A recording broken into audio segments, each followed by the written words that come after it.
Going on, everybody? Ethan Bice, 4 hours to Lincoln here. Got a Big Ten championship to celebrate. Baseball getting that coveted first tournament win, which was truly, truly incredible.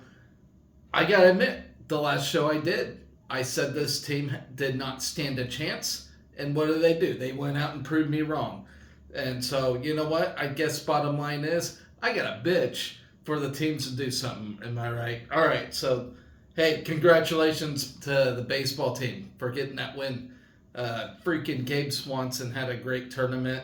Josh Karen, Brett Sears closing things out. The list goes on. Just incredible. So that kind of messed me up for this week because I was wanting to go day by day, but the game times would be at night, then in the morning. I had no time to get a show in. So between that and then you got track and field, I believe sending 19 to the NCAA regionals. It's just been a pretty good weekend. So it's a great problem to have. I did not get to daily check off, what we did, but you know what? That's a great problem to have for Husker athletics. So, hey, got a Big Ten title, getting people to nationals. We'll be playing in the regionals for baseball. All is well in Husker Nation. And I get to do my show for at least another week or so. So, hey, this is awesome. So I'll start with Thursday, track and field, day 2. I covered day 1. I also covered day 1 for baseball, so I will start with Thursday. We had no baseball Thursday. That was after we beat Purdue, I believe, so we got to skip a day. So here we go, track and field. Added 7 NCAA championship bids on Thursday. This was for all women, all Women's Day here. Let's see. After Nebraska dominated the women's javelin, securing 4 javelin spots. So it looks like we're set up pretty good to have an awesome javelin. Rima Odobor, she finished second with the 186.10. She was last year's national champion. Murta Kaluzik placed 8th with the 174.5, and Nico Serra took 9th with the 172.10. And Emanuela Casati finished 12th with the 165.5, adding to the javelin success. Dash Sherman and Tyler Brown earned their spots at nationals during that day's competition. Hillevi Carlson has provided a throw of 206.1 on her final hammer throw attempt to earn her first career NCAA championship appearance with a 7th place finish. Cami Garabian came close as the second athlete out of qualification, placing 14th with a 197.3. In the women's shot put, reigning outdoor national champion Axelina Johansson threw a 58.10 and a quarter to place 4th and earn her NCAA bid. Mine de Klerk was the first athlete out, placing 13th, so she barely made the cut, or missed the cut. She threw a 55.8.5. Amelia Flint placed 16th with a 55.5.5. Kayla Meyer, she threw personal best of 55 to take 19th to move to a tie for 9th on the all-time list. And Kellen Kortenmeyer finished 34th with a personal best of 51.7 and a quarter. Valencia Williams went far on her final long jump attempt to secure her spot at the NCAAs. The mark of 21.6 and a quarter put her at 9th and moved her to 7th in the all-time list. Johanna Ives qualified for the 100-meter hurdles quarterfinals with a personal best of 13.25. That time also moved Ives up to tie for 4th in the all-time list as well. And the pole vault, Clark cleared a personal best at 13.5 and a quarter to finish 22nd and break the all-time list. Coming in tied for 10th in school history, Jessica Gardner placed 40th with a 12.5 and a half. Berlin Schultz clocked in a 4:24.12 in the 1500 meters to take 29th in the 400 meter hurdles. Freshman Aubrey Artley added a 29th place finish with a 59.16. Darby Thomas ran a wind-aided 11:42 in the 100 meters to finish 39th. All right, so that does it for Thursday. Moving on to Friday now. Day 3 of track and field. They added 5 qualifiers on Friday at the West preliminary round. Sophomore, this is men's side, by the way, now. Garrett Kalin flew to a 2025 break the 200 meter school record once again and book his ticket to the NCAA championships. That was also third fastest time and marks his qualification in an individual event in the national meet. Darius Luff is headed to his 7th NCAA championship meet after running the third fastest time in the 110 meter hurdles quarterfinals with a wind-aided 13:27. Luff cruised to first in his heat. Tyus Wilson qualified for the NCAA championships in the high jump, placing third with a clearance of 7.2 and a half. He didn't attempt the next height after securing his spot at nationals. Wilson currently leads the NCAA after a huge 7.6 at the Big Ten championships on his way to the title. From Sterling, Kansas, he placed 4th in the high jump at the season's NCAA Indoor Championships and 4th at last year's NCAA Outdoors. Mason Cooey equaled his personal best in the high jump, placing 18th with a height of 7 feet and a quarter. Reed Nelson added a tie for 19th with a 6'10 and a quarter. Terrell Wilson and Michaela Moore teamed up to add 2 more qualifications in the triple jump with the 52, 9 and a half. Wilson placed 3rd with the 52 and 6. Moore grabbed 5th. Both athletes made their NCAA championship debuts during the season's indoor meet. In the discus, Tyler Brown led Nebraska with a 181 to take 22nd on Wednesday. Brown solidified his spot in the NCAAs. In the javelin, Cade Moran pitched in the 26th place discus finish with a distance of 178.10. The 4x100 meter relay, Luff, Kavian Kerr, Britton Sr., Jeremiah Smith ran a 40.29, finished 21st. So moving on to Saturday for the final day of track and field, which, by the way, man, we had a big day Saturday for baseball. I'll get to that in a minute. Let's see. Track and field qualified more athletes to the NCAA championships on Saturday, bringing the total up to 19 after 4 days at the NCAA West preliminary round. 2 athletes earned their first NCAA qualification, while 2 added to their collection on bids today. Kayla Meyer will make her NCAA championship debut in 2 weeks after throwing a personal best 190 in the discus to finish 6th. Amelia Flint was the first athlete out, placing 13th with a personal best of 182.6.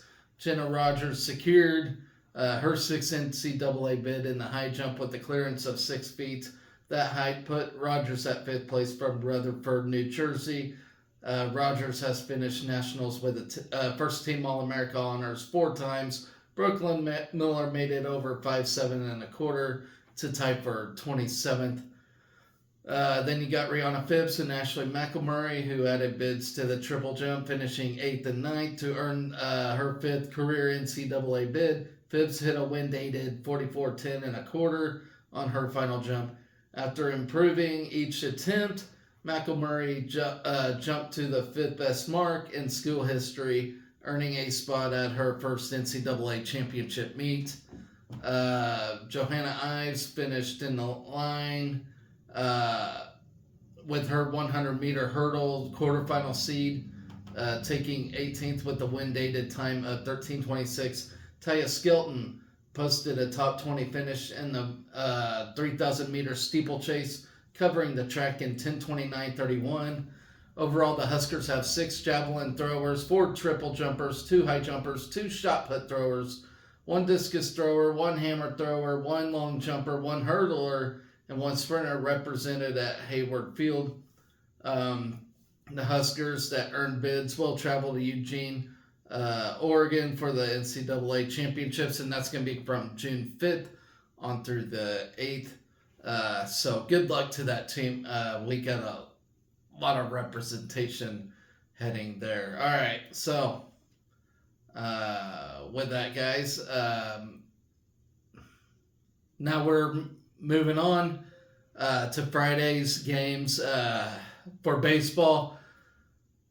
Man, Nebraska taking on Ohio State again. This time, absolutely pummeling them. Gabe Swanson drove in a career-high 6 runs with 4 hits, including a 3-run home run. Nebraska's 12-5 win over Ohio State. Nebraska scored on 12 runs on 13 hits and an error, while Ohio State totaled 5 runs on 7 hits with an error. This was the beginning of our stretch to win that coveted Big Ten title, which we have been long awaiting for. Our first tournament title ever. Not our first Big Ten title necessarily. We've had regular season titles, but our first Big Ten tournament title. Which, to me, I feel like the tournament title is a bigger deal because you have to go through gauntlets like we just did to earn it. And that is certainly what we did. And I dropped my cord. Certainly what we did was earn it. For sure. Let's see. Swanson, he led the Huskers at the plate going 4 for 5 with a pair of extra base hits and at 6 RBIs. Ben Columbus reached in 4 of his 5 plate appearances, drawing 3 walks, and Rhett Stokes tallied 8 3-hit effort with an RBI. And I apologize, guys. I feel like I am just bombing the show. I just got up from a nap for some reason. I do not know why.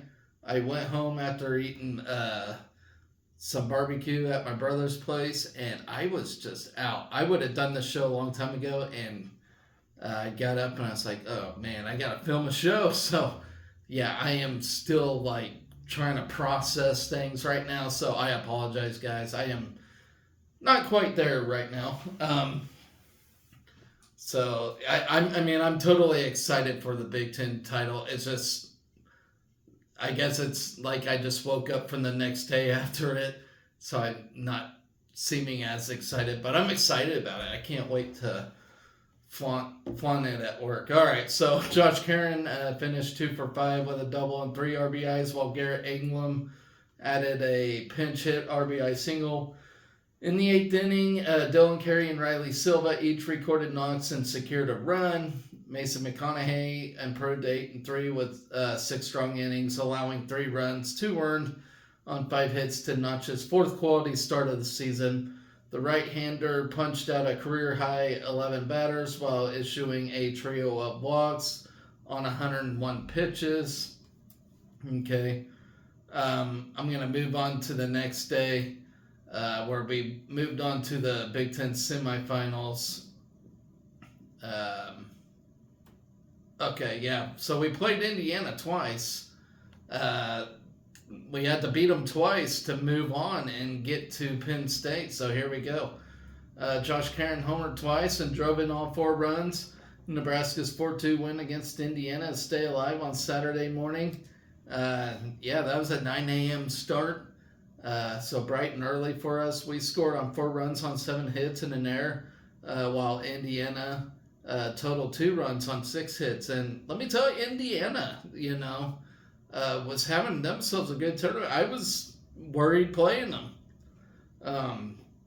Will Walsh tossed a complete game for the Huskers, allowing 6 hits and 2 earned runs with 5 strikeouts. It marked the Southpaw's 2nd complete game in his career as he Threw a complete game shutout last season against Michigan State in the Big Ten tournament. That was something that was mentioned. That's really awesome, and we needed that effort. That was very important.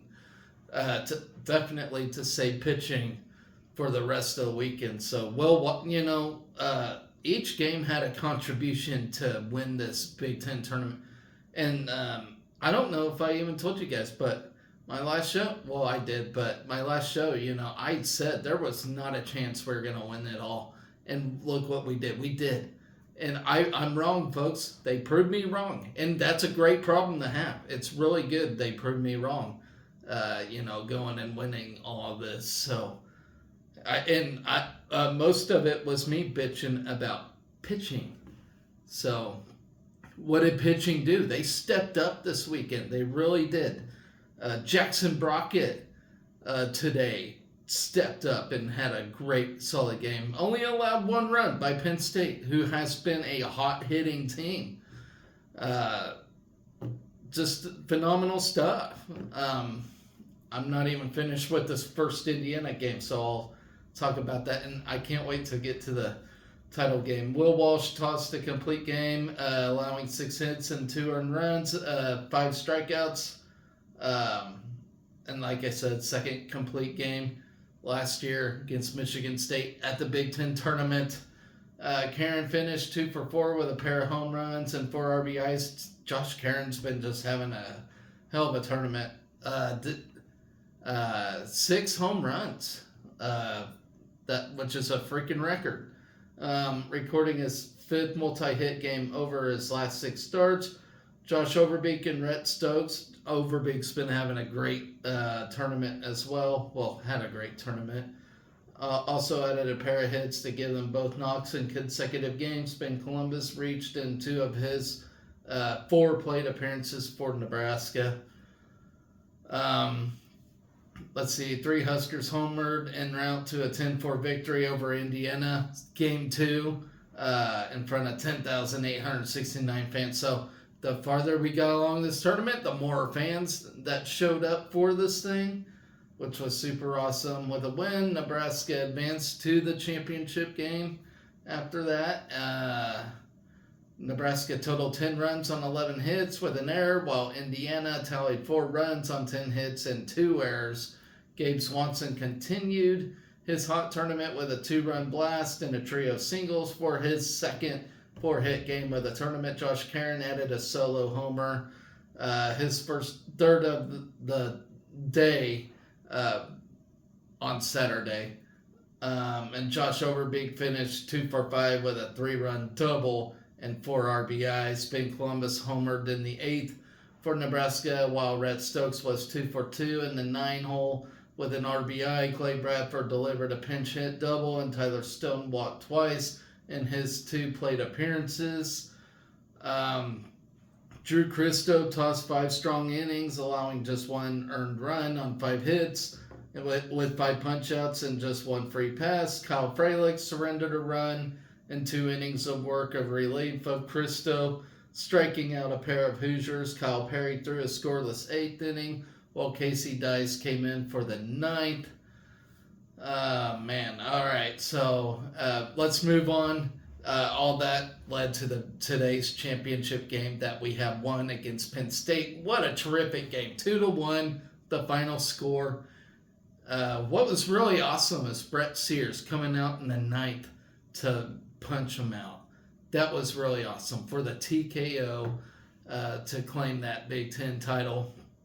That was really awesome to see. And, not a waste of pitching by any means, 3 innings of work there, or 3 outs to work with there, and got it. Here we go.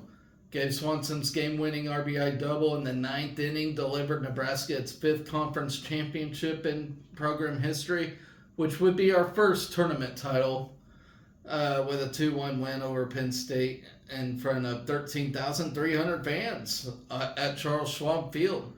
Nebraska totaled 2 runs on 6 hits with an error, while Penn State tallied a run on 4 hits with 1 error.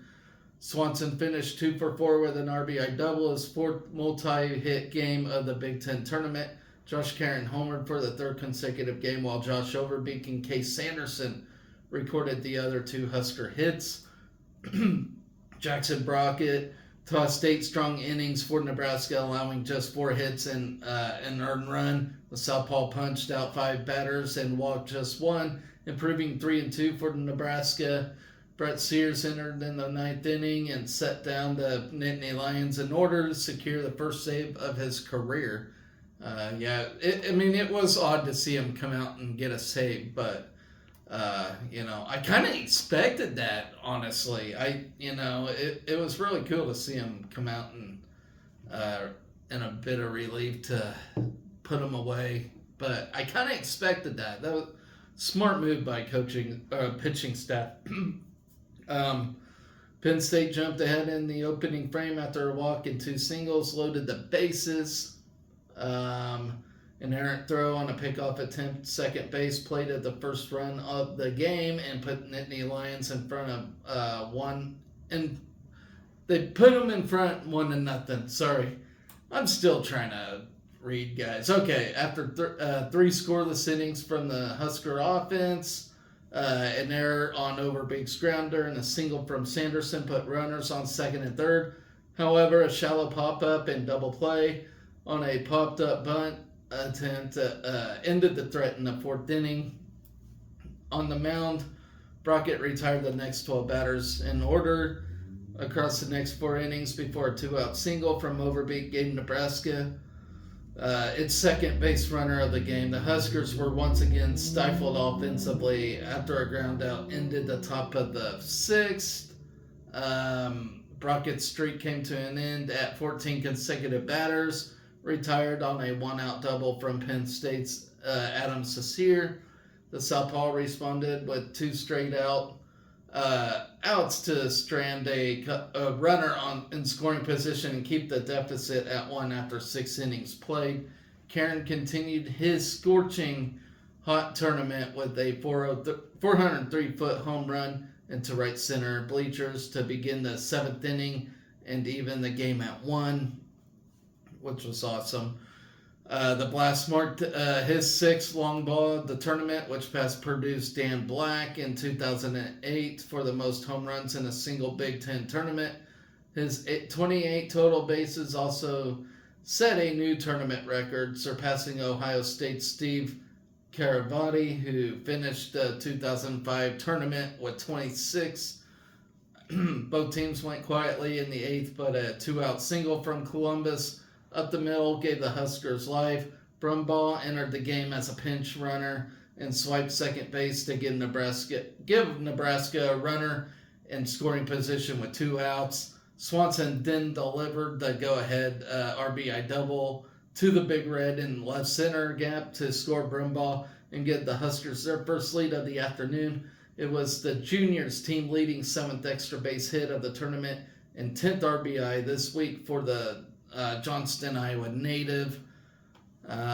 Sears ended the bottom of the 9th inning with his first relief appearance of the season after throwing 99 pitches on Wednesday.